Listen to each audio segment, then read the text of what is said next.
Hi, I'm Angela Williams, and thank you for tuning in with us today to Voice Up for the Voiceless. We're a podcast that addresses the issue of child sexual abuse and exploitation, and we hope to speak healing into the hearts of survivors with truth, with God's Word, with compassion, and with a lot of information. Mm-hmm.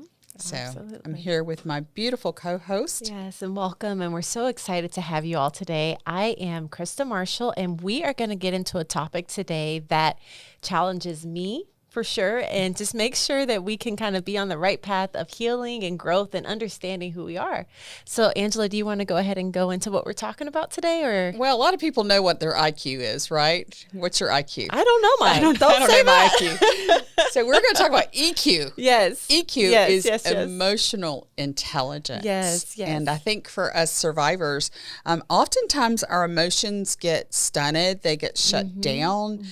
We have a heart full of emotions that we don't know what to do with. Right. So I think it's a great topic for survivors and really anybody because, we have to navigate this world with not only our own emotions, but the emotions of other people. And we have to know, what to do with those emotions. Yeah, absolutely. So we're going to unpack this. It's going to be a fun show. Yeah, it is. It is. And let's talk about what is emotional intelligence. So I have heard that. I kind of know a little bit of a background about it, but you tell me, what is emotional intelligence? What would you say? I'm going to read the definitions. I don't get it wrong. Okay. So it's the ability to identify, to understand, and to manage your emotions, and to recognize and respond well to the emotions of others.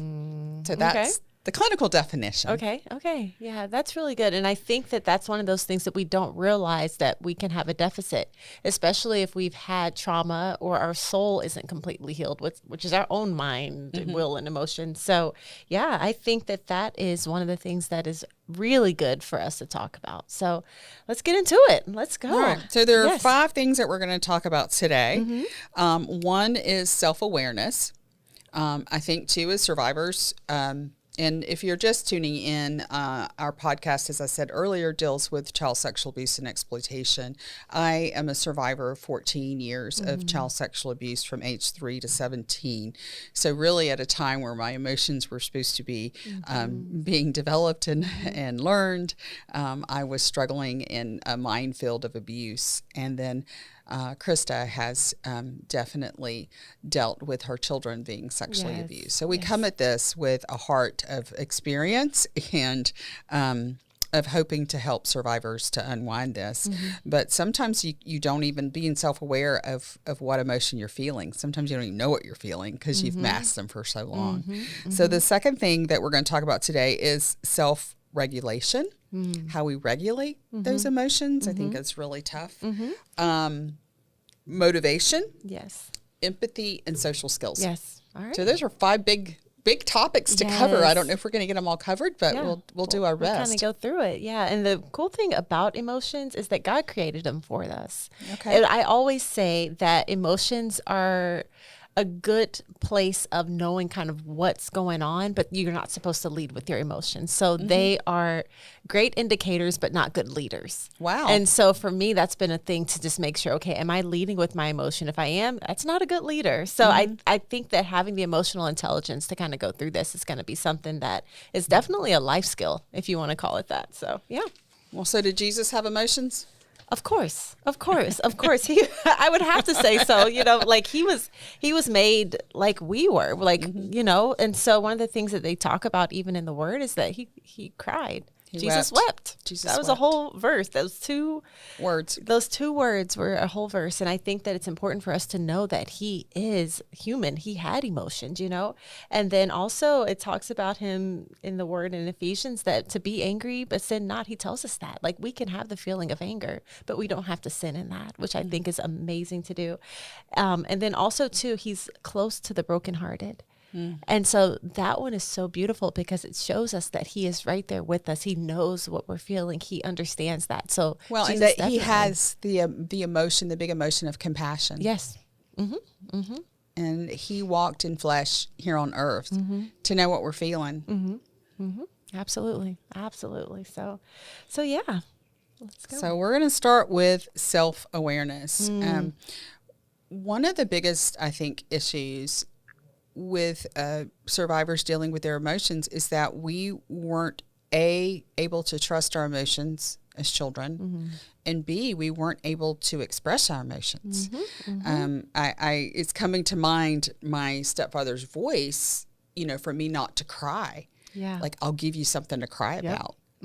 And when you're a little one and you're being abused and you're being told not to cry, when you're being physically hurt, emotionally hurt, spiritually hurt, and you're having to stuff those tears down, like you're having to bite your lip, you're having to do everything because you're going to get punished if you cry. Because he didn't want to see tears. He didn't want to see me cry. So I was able and learned to shut down my emotions, to not cry. So as an adult, I've got to relearn that. Like, talk about emotional intelligence. I've got to learn that it's okay to cry and give myself permission. Yeah. And if you are listening and you have felt that you almost feel numb, that is from the abuse, from the trauma. Absolutely. You numb your emotions. It is so and true. You've got to learn how to connect those dots again, connect those synapses, whatever it is that shut us down. I think another thing that we do is we disassociate from our emotions. They're too hard. It's too painful much to feel that. It's too much. So I am going to disassociate. That was not me. That was another person that it happened to. So those are other ways that trauma really impacts our emotions. Oh, yes. And I think that can kind of take us into some practical tools and ways that we can kind of walk through what it means to even reclaim and understand and get more emotional intelligence. So I guess that goes into our number one, what you were talking about, was self-awareness. Well, I think knowing what we feel and naming it. Like, for so many years, I didn't know. It's kind of like that movie where they ask what her favorite food is, or I'll have what he's having. Or, I can't think of the movie. Yeah. But it's knowing what you're feeling and naming that emotion. Is it anger? Is it resentment? Is it sadness? What is that emotion? And get in touch with what you're feeling.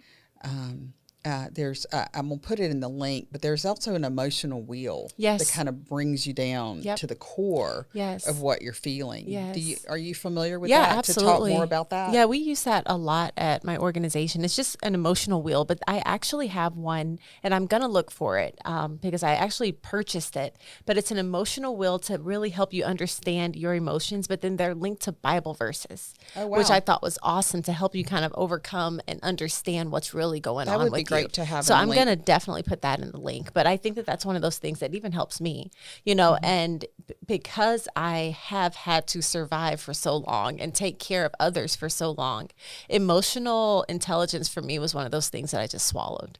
I didn't want to feel because I had to take care of everybody else. I didn't have time to deal with my own stuff, because I had to take care of my daughter, and then I had to take care of everyone else. And then I had to take care of all the people that I have in my mentorship program, so there was a point to where I would hear a story or I would be going through something and I would just swallow it. And I'm like, oh, I'm not okay. And even even up until today, there's times where I do not understand the emotion that I'm still feeling. So I take that emotional wheel out sometime in my own time, and I'm like, okay, what's going on, Christa?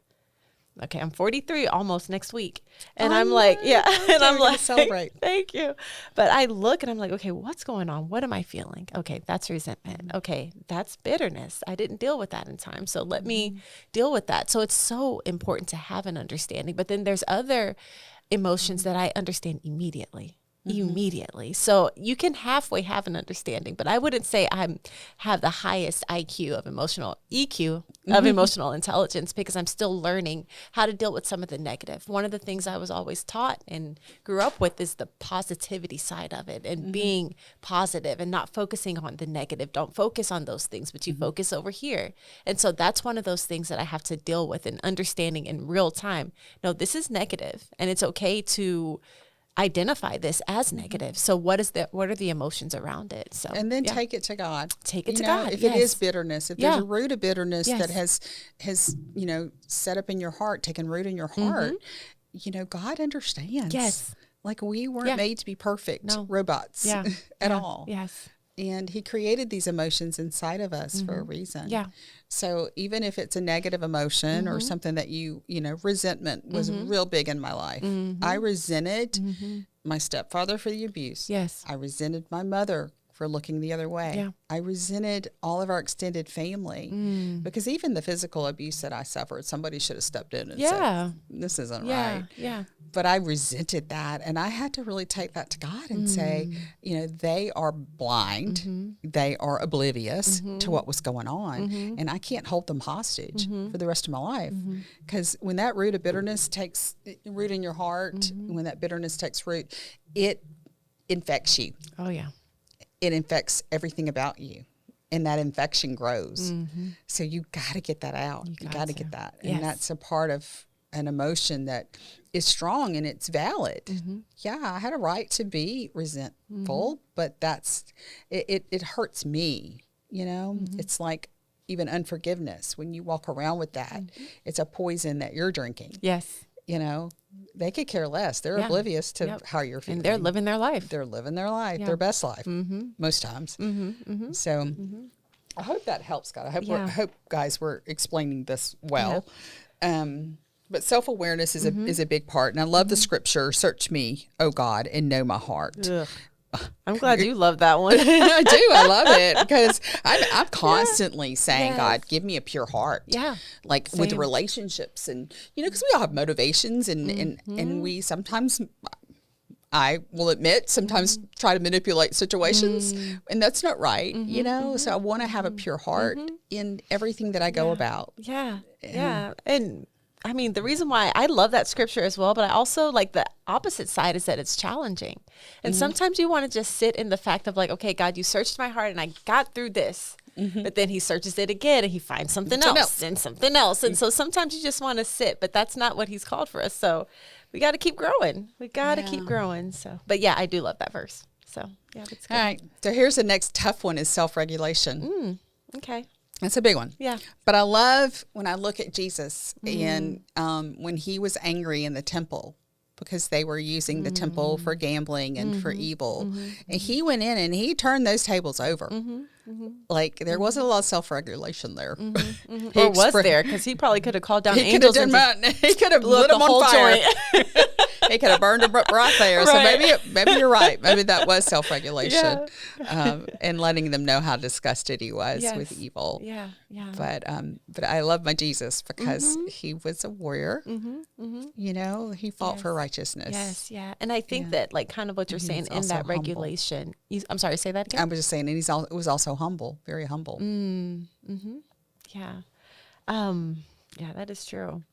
And I think kind of with what you're saying, though, is that like self-regulation doesn't mean not saying anything or fully pulling back. Like you were saying with the story of Jesus and turning over the tables, like he walked into something that was to him disgusting and him turning over the tables and getting attention and speaking out against those things was the way that he was able to self-regulate in a sense. Because again, like I said, like he could have done so many other things at any point in time while he was here, but the self-regulation came to where he wasn't silent either. He was able to speak up and speak out. That's a good point because many of us are survivors have lost our voice. Yeah. Like we just were shut down. Yes. We were silenced.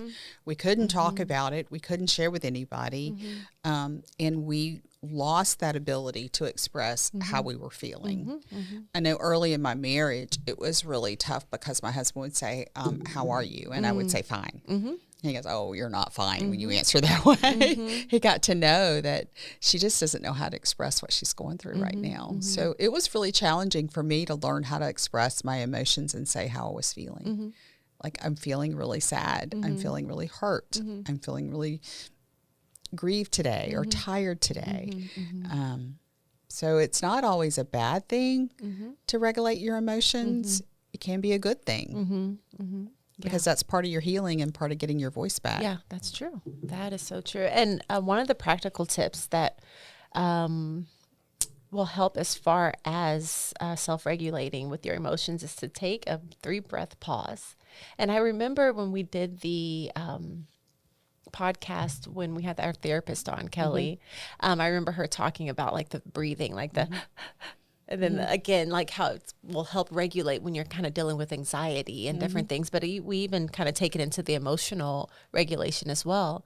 And just breathing and pausing can help put things back into perspective. And I think too, when I stop and take a breath before I respond and really kind of think about, okay, what just happened really hurt, or I'm really upset about it. But instead of responding immediately, just take a breath, take a pause, take a beat. Yes. Yeah. And then think about how I'm going to respond versus just reacting. Yes. Yeah. So I think self-regulation is a part of not just reacting, but thinking about before you react. Yep. That's and what we what wrote. that looks like. Yeah. Respond, don't react, which is so true. Yeah. And this is a great verse. A fool gives full vent to his spirit, but a wise man quietly holds it back. So it takes a beat, takes a moment. It takes a moment, yes. All right, we're going to dive into empathy and rebuilding trust. That's another EQ point. Yes, yeah. And as we know before, and we've talked about that survivors can struggle with empathy, you know, and so not because you want to be selfish or you want to just kind of think about yourself, but in survival mode, you know, it teaches you to shut down your feelings in order just to make it through the day, you know, and so that's one of those things that like we want to kind of get out of that routine of just kind of stepping back into that same place that we've always known, which is to just survive. Well, I think empathy, I think you lose survivors. I know I struggled with this and I've overcome it, but you think about they don't know what I've been through. Like, you know, and having empathy for someone else, it's almost like there's a comparison that sets up with survivors. I know many times survivors have said, oh, just because my abuse had lasted for so long, they'll say, well, my abuse wasn't as bad as your abuse. It only happened for 3 months. And it's like, oh, did it hurt? Did it steal your innocence? Are you still suffering from it? You know, so I think as the comparison game, we need to get rid of that because hurt is hurt, pain is pain, trauma is trauma. And I've learned to be empathetic where people are in all their situations because people hurt. There's so much hurt in this world. People are hurting in so many ways. Wow. So that's such a great perspective because I didn't walk through that. So I don't personally know that, but it helps me as a person that advocates and fights for others to understand that that can be a comparison game at times. And then this is the hardest thing in the world. And I can't even believe I'm going to say it, but I am. But it's even having empathy for the abusers. And that's tough. That is so hard. But what horrible thing or thought has happened in their life to make them act out on a child? I often thought about that, my stepfather, like, what did you go through to make you inflict so much pain on me? Like, what horrible thing happened in your life? And that's a question mark I always have in my head. I'll never know. Yeah. And you're so right. 100% correct. 100% correct in that, you know, like, it's hard. It takes a level of healing to have empathy for a person that's hurt children. It takes so much. And I think that, like, kind of what you're saying, Angela, it just shows how good God is, because I always say this, and not trying to get on a tangent, but like, I hear and I see abusers often. When we go to court, I'm looking at an abuser. You know, when we're walking down the street, you know, you just never know who you're in front of. But the thing that I think about is that God still allowed his breath into their lungs, regardless of everything that they've done. Like, his breath is still there, which means they still have purpose. They still have purpose. So and God, they have an opportunity for redemption. They have an opportunity for redemption. God didn't strike them dead immediately. Why? You know, and that keeps that kind of eternal perspective on everything that's going on, because again, like, it's just so much bigger than the experience that we've had. And I wish that we could just take it on sometimes and just say, they need to go to hell. They need to do this. They. But the truth is that we don't see that full picture that God sees. And I would never, going through everything that I've been through, ever think that I would trust you and believe in and co-sign with what you're saying. But it's true. Well, I had to get to a place where I actually had to start praying for the people that I didn't have empathy for. Yes. Or I resented, I just had to start praying. And sometimes I couldn't even get a prayer out. I would just say, bless them, Lord. I would just call their name, just bless them. And then I would really just pray for their souls and pray for their hearts to be convicted. Yeah. Yeah. Yep. But that's a tough one. That's a whole show. And I think part of having empathy is to be able to trust again. And that's, we've done a show on trusting, and that's really, really hard. But I love that having empathy makes us more like Jesus, because Jesus is very compassionate and very empathetic to what we're going through. And then there's a practical step. You want to share the practical step? Ask God to soften your heart towards others. That's beautiful. That is so beautiful. And start small and practice listening and make a space for other people's stories without judgment. So just being there. That's one of those things. Being present is so big. Yeah.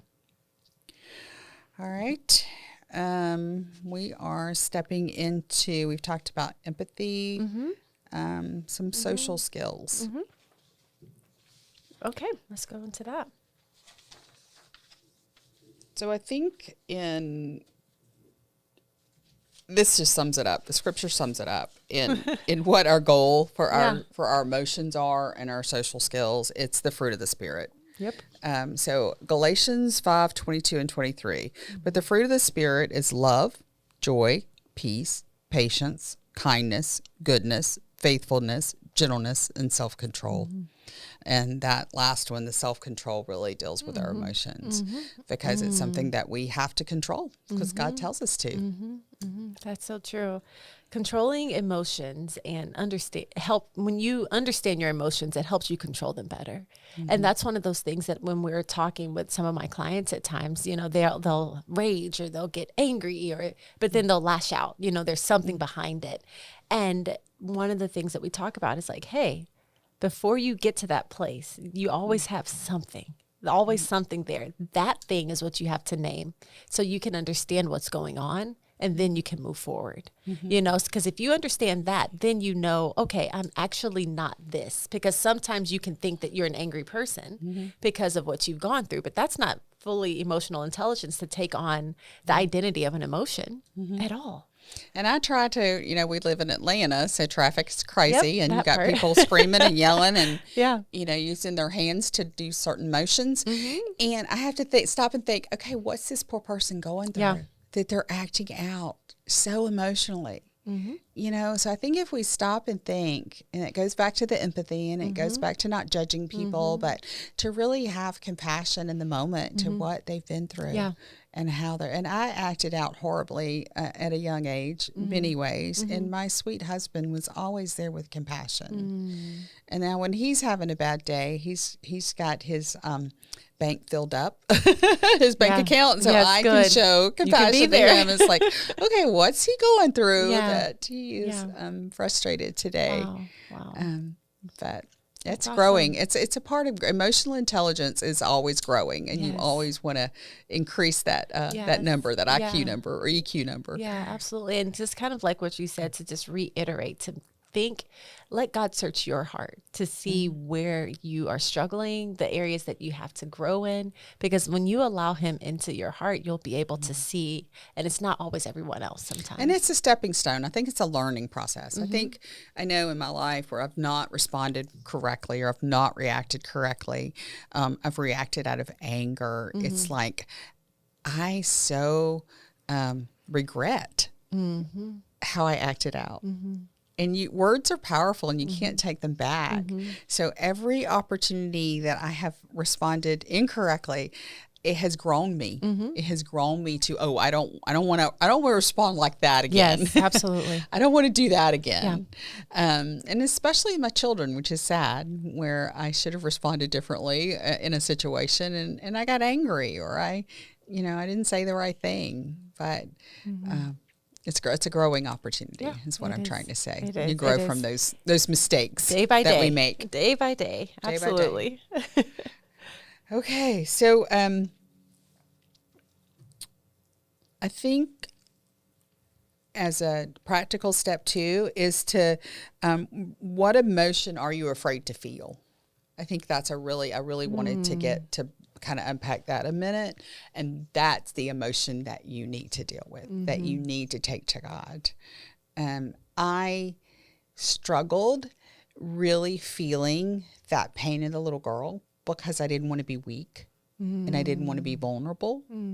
So I had to get to a place in my healing where I really had to name that. You know, the pain cut so deep. So what was the name of that? It was really, I think, abandonment that I was dealing with. The abandoned little girl feeling very alone. Wow. But thank God I've overcome that. Yes, absolutely. Absolutely. And that's a great one. Yeah. Pray that if you're dealing with that you can overcome it too. That's why we do what we do here on Voice Up for the Voiceless, is to help survivors on their healing journey and in their healing journey. So I have a great graphic. We're going to try to put it up on the screen if we can figure it out in editing, but I'll show it to you and then I'm going to unpack it. I know you can't read that, but I found this and got to give credit with credit was due. This is from Mr. Eric Partaker. And he posted this in social media, and I just want to run through it because I just think it's awesome. And it's 8 rare traits of a leader with emotional intelligence. Wow. And I think we all need to be leaders. We all need to be leaders in our homes, in our church, in relationships, in our jobs. So I think it's just great practical knowledge to have. But one, and we talked about this already, self-aware. But it's that they understand how their emotions affect people, decisions, and outcomes. So just like we were talking about when I used to respond poorly, and sometimes I probably do, but you know that there was an outcome to that. You know, there's a counter response, and there were words that were spoken that I can't take back. Can't take them back. So I think just taking a moment and taking a beat to realize what the outcome's going to be with your emotion, to be self-aware. Number 2, I love this one, to be humble. They own their mistakes and take feedback without getting defensive. Wow. And that's a really tough one. Yes. Yeah. Number 3, they're tuned in.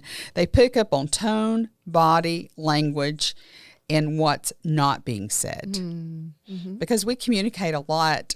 We had a guest on a few weeks back, and what she say is like people make opinions in 3 seconds of meeting you? That was shocking. Yes, during the interviews. Yes, absolutely.